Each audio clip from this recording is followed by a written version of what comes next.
Jaworski or his mano y manos with the El Presidente Ramon Fernandez, with Alan Caide, with the Captain Alvin Patrimonio, all the way to the time of Jojo Lastimosa, and the tandem of Benji Paras and Ronnie Magsano. I know I speak for the PBA family, certainly for those who came before, and thanking you, Coach Sani. These are the values that the players that we have today and the players of tomorrow will have to live up to in honor of you. Maraming salamat, Coach Sani. Maraming salamat, Senator Jaworski.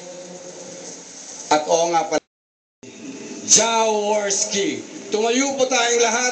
Pasalamatan natin the living legend, Sonny Jaworski. Study vision, man.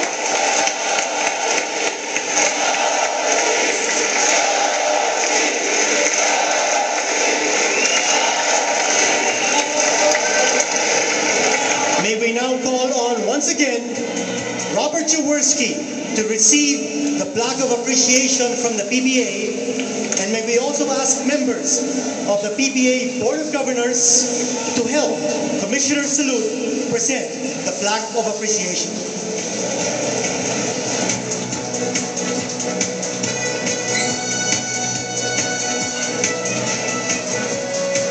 Papasahin po natin kung ano po nakalagay sa plaque of appreciation.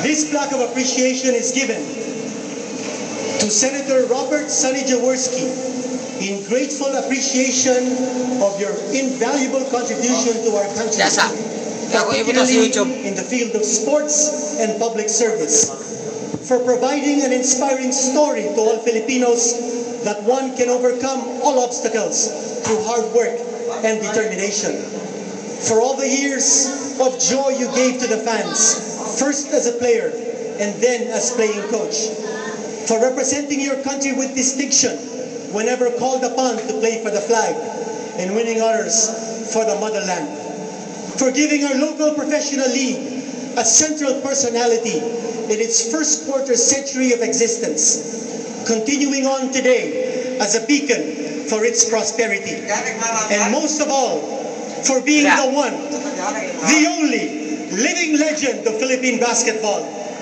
Your PBA family is happy and proud to give you this plaque of appreciation on this 8th day of July 20... Melissa's A. Because I know that she... Guessing. Patnubay at gabay ng magulang para sa mga batang PBA